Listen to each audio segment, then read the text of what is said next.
the more you master how these things work and live with these filters and onboard effects and 4-band EQs and 3-band isolators, the better and more personal you can make your DJ sets. A lot of us DJs are ripping vinyl to take on tour with us, or you might be playing a track that's just come straight out of the studio. And a lot of the time you end up boosting the gains and pushing into the red. Yeah. Pushing it far too much into the red. So to have a compressor that you can give that a little bit of a push, then that's amazing. Also for old vinyl rips, which we do as well.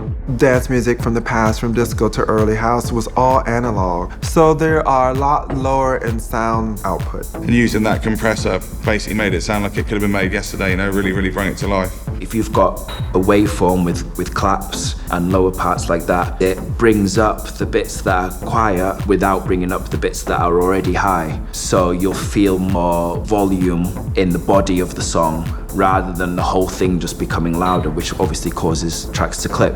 It will work as something that has been recorded from 20 or 25 years ago and give it the very best sound possible. It doesn't just turn it up, it gives it life. It breathes life into the tune, turns down the things that are too loud and brings up the things that are too quiet.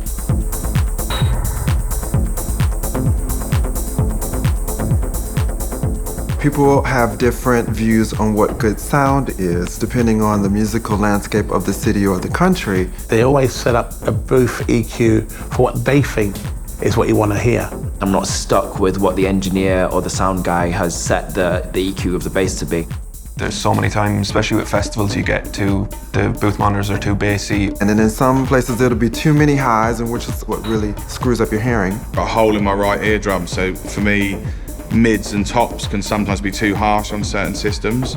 So I may use that in times to bring that off a touch. I can now finally get my headphones off, and then I feel more connected to the crowd.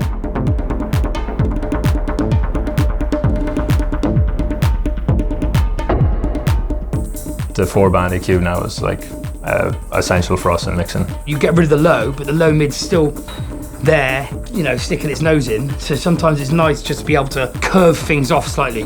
You're accenting different aspects of a song for emotional response. Because I layer so much, I really need sometimes just to kill the sub frequencies without killing the kick drum, for example. Having the extra option of the low end or the low mid makes it easier for me to adjust the quality or the mixing of a track that may or may not be as loud or as perfect as I'd want it to be.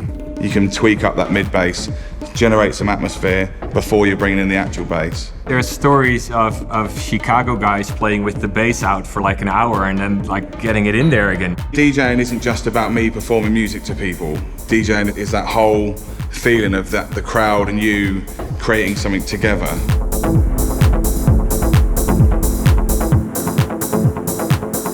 On the 900, it's been low pass, high pass on the same knob. So I always go a little bit low pass on the way back. And finally now you've got the whole range, which is fantastic. I do love having a full sweep of a filter. And now you have a filter under every channel. A master filter is nice because there's two of us. We often have more than 2 or 3 channels going at the same time. So to be able to filter everything at once is fantastic. Really lets you be creative and make your own track out of 5 or 6 different elements.